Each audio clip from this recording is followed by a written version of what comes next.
Il pleuvait à Waterloo ce 18 juin 65, comme en ce 18 juin 1815 qui scella dans la morne plaine détrempée le destin de l'empereur. La ferme d'Hougoumont, 150 ans après, voyait à nouveau converger vers elle les descendants des régiments britanniques engagés dans cette bataille qui opposa près de 200 000 hommes sur quelques kilomètres carrés.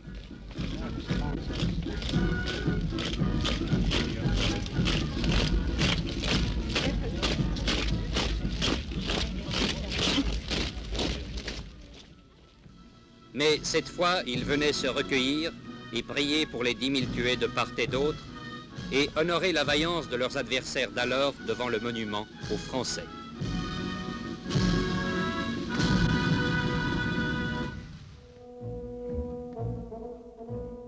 Deux jours plus tôt, à Ligny, le 16 juin 1815, Napoléon avait dirigé du haut de cet observatoire ce qui serait sa dernière victoire.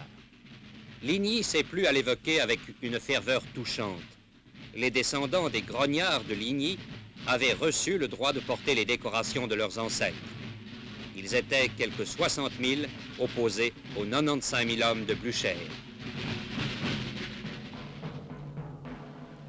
Ce fut une mêlée terrible. En fin de journée, Blücher avait perdu la partie. 2 jours plus tard, c'était Waterloo, avec pour protagoniste Napoléon tel qu'on le voit ici en 1815, Wellington, le duc de Fer, le prince d'Orange commandant les Hollando-Belges, le maréchal Ney, sabreur invincible jusqu'alors, Grouchy, qui ne serait pas au rendez-vous, Blücher, qui lui surviendrait au moment crucial, Van Merlen, qui avec d'autres généraux belges, mena au combat les 4000 hommes de nos régiments les plus fameux.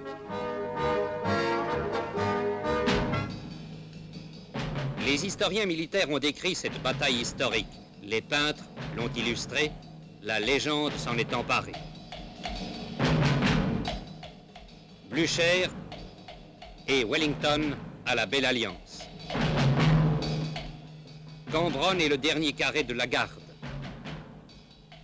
La débâcle finale de ce qui fut la Grande Armée.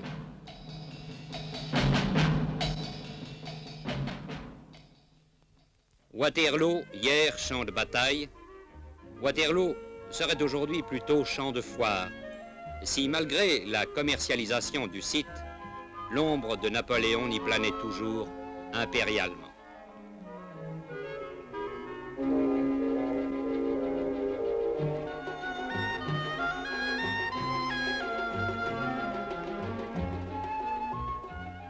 C'est que le grand vaincu de Waterloo a laissé en Belgique mieux que ceci, des valeurs durables, le code napoléonien avec la structure de notre magistrature.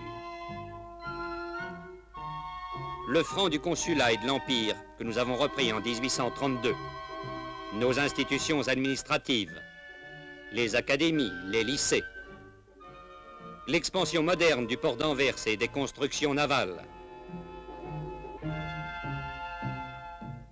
l'essor de la métallurgie dans la région liégeoise, la mécanisation des industries textiles à Gand et à Verviers, et ce que surtout chaque ménage belge apprécie encore journellement, le sucre de betterave. Enrichissement folklorique, celui-ci, les marches militaires de l'Entre-Sambre-et-Meuse. D'origine plusieurs fois séculaire, elles doivent au régime impérial de porter encore les uniformes qui furent ceux de la Grande Armée.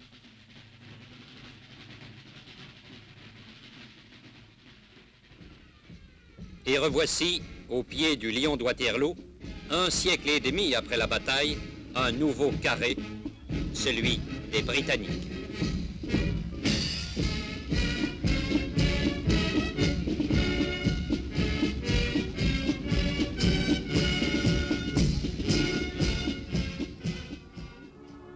Un carré de commémoration, de recueillement surtout, et de prière pour ceux qui donnèrent leur vie en ce champ clos de l'Europe.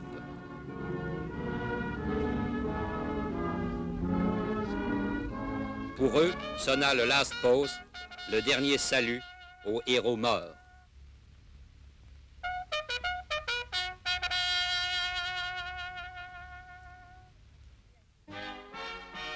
Autour des monuments élevés par 5 pays, naguère rivaux et aujourd'hui associés, Waterloo monte une dernière garde pieuse.